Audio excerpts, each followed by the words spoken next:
Hello पिलामाने देखंतु एटा आपनकर vacancy आसीची GDS तरफरु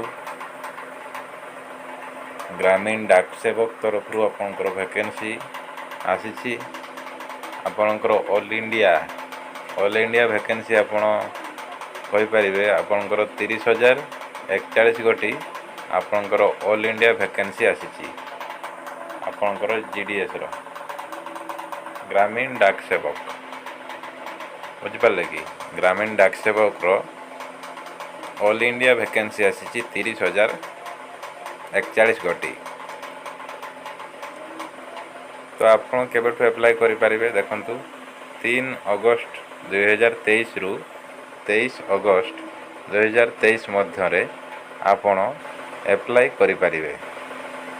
3 अगस्त 2023 रु 23 अगस्त 2023 माने आज रु आपनकर 23 तारीख मध्यरे आपण अप्लाई करिवे। आउ अप्लाई रे जदि आपनकर किछि भी भूल हुए तो आपण करेक्शन मध्य करि परिवे। तो केबे करि परिवे ना 24 तारीख 24/8/2023 रु 26/8/2023 मध्यरे आपण एडिट करिकी करेक्शन करि परिवे। तो यथा संभव आपण चेष्टा करंतु जे भूल न करिया पई।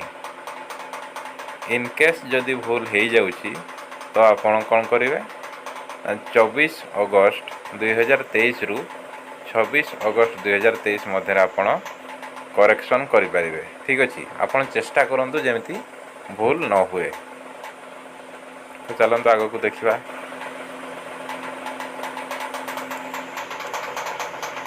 आपणकर दुईटा कैटेगरी रो वैकेंसी रिलीज होई।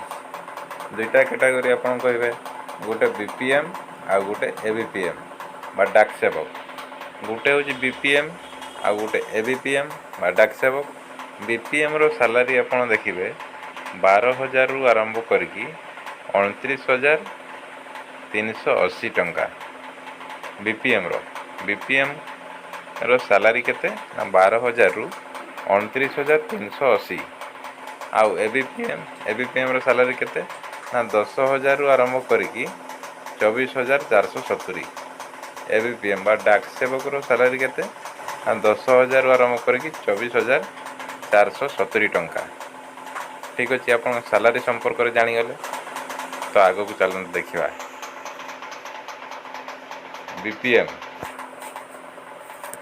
बीपीएम कहले कोन ब्रांच पोस्ट मास्टर बीपीएम जहाँ आपंकर सैलरी अधिका रही। BPM branch post master BPM आपंकर एबीपीएम देखिबा। एबीपीएम बा डाक सेवक आपन कहउचंती। ABPM assistant branch post master जहाँ कि सैलरी टिके कम रही। डाक सेवक आपनकर डाक सेवक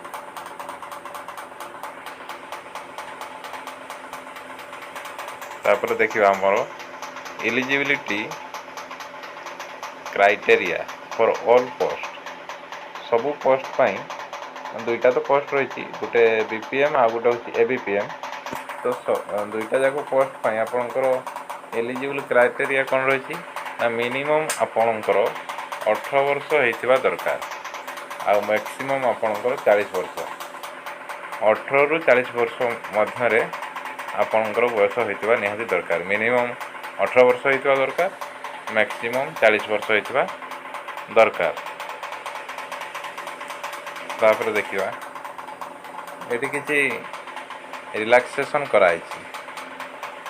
जेमति एसटी एससी कैंडिडेट मानक पई 5 वर्ष बढ़ी जिवो।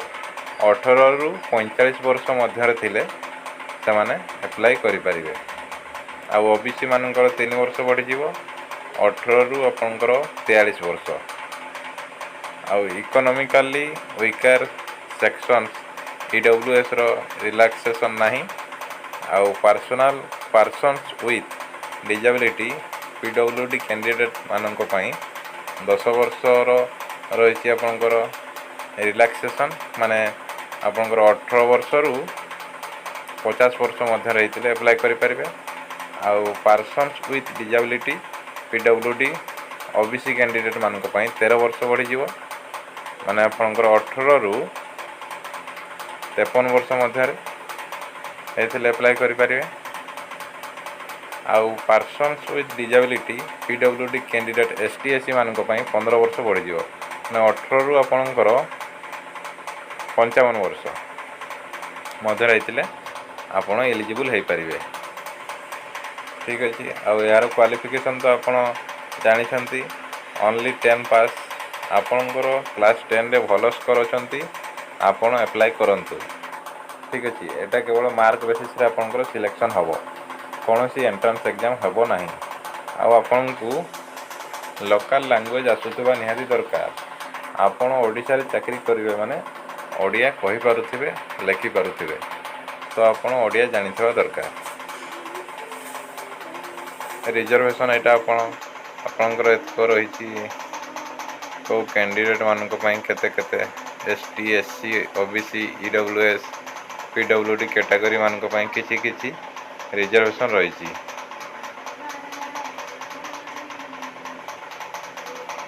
BPM ABPM ଡାକ ସେବକ ଏହିସବୁ ଆପଣଙ୍କର ପୋଷ୍ଟ ରହିଛି। ଆପଣ କେମିତି ଆପ୍ଲାଏ କରିବେ? ଏଇ ୱେବସାଇଟ୍କୁ ଯାଇକି ଆପଣ ଆପ୍ଲାଏ କରିପାରିବେ। ଏଇଠି ଯେଉଁ ୱେବସାଇଟ୍ ଦିଆହେଇଛି, ଏଇ ଅନଲାଇନ୍ ୱେବସାଇଟ୍କୁ ଯାଇକି ଆପଣ ଆପ୍ଲାଏ କରିପାରିବେ। ଠିକ୍ ଅଛି।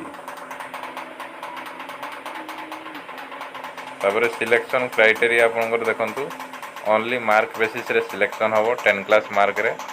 ଆପଣ ଯଦି 10 କ୍ଲାସ୍ରେ ଅଧିକ ନମ୍ବର ରଖିଛନ୍ତି ଦେନ୍ ଆପ୍ଲାଏ କରନ୍ତୁ, ଆପଣଙ୍କର GDS ହେଇଯିବ। ଠିକ୍ ଅଛି। କୌଣସି ଏଣ୍ଟ୍ରାନ୍ସ ଏକ୍ଜାମ୍ ହେବ ନାହିଁ, ଓନ୍ଲି ମାର୍କ ବେସିସ୍ରେ ଆପଣଙ୍କର ସିଲେକ୍ସନ୍ ହେବ।